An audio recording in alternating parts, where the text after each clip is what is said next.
Lost the game of my velocity, but injuries is not relevant on the reasons. So it's that. Connor Cook, he hadn't really had that kind of performance this year. I guess it's it's kind of tough, but he really seemed to take big strides during the bye week. Is that what you guys kind of found? Yeah, I would agree. I just told somebody earlier, that I'm really impressed with his skill set, and I knew that, again, if the stars align or if they make the necessary adjustments, he's a guy that has the potential to hurt you. I've seen him big arm, but I've seen him make some throws with nice touch, and he's mobile enough. Like I said, I wouldn't say he's a runner, but he runs well enough to hurt you. So he's going to be a good player. I expect him to continue to play well down the stretch, and I thought he played pretty well today. You saw a lot of, and that's why I think you guys blitzed quite a bit. Was it kind of because of his inexperience, or was it because of something you saw that you could get in the gap? No, I didn't think we blitzed that much, at least compared to maybe games in the past. But I think anytime we're blitzing, we're trying to get pressure, sort of regardless of who the quarterback is. So I can't tell you what Coach Parker was thinking, but I know that we're bringing pressure. We want to get there.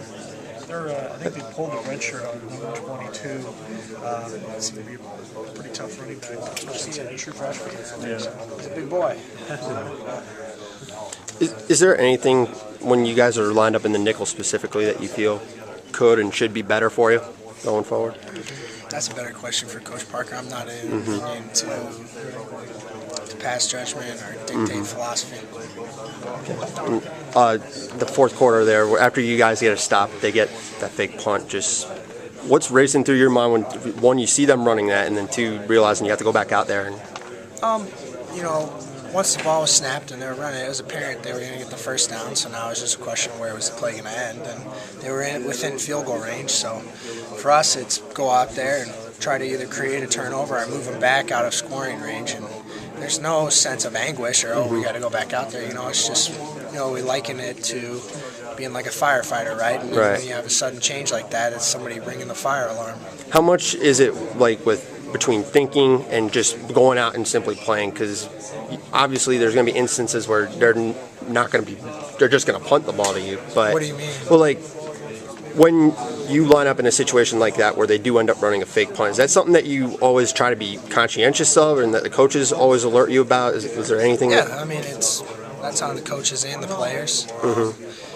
There's fail safes built into most of the schemes we run out there, but with regards to the specific situation that you're talking about, I wasn't on the field. I wasn't privy to what scheme we're running, so it's really not a great question for me. What did you make of their quarterback, James? He comes in here kind of unheralded, and he played very efficiently. What did you see from him that was impressive? I thought he played well.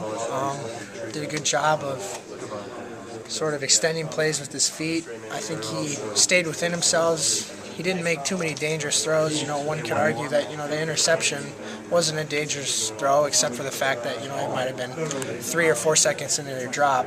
But I thought he played well, and I knew watching on film that he's the type of player that had the potential to have a great performance, and he definitely made some strides today.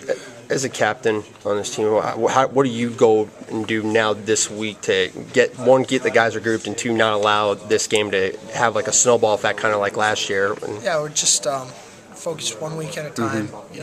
Every day when we come out there, we're turning the page, trying to get better. What's happened in the past doesn't matter. We're just worried about the future and how we can improve and meet those challenges.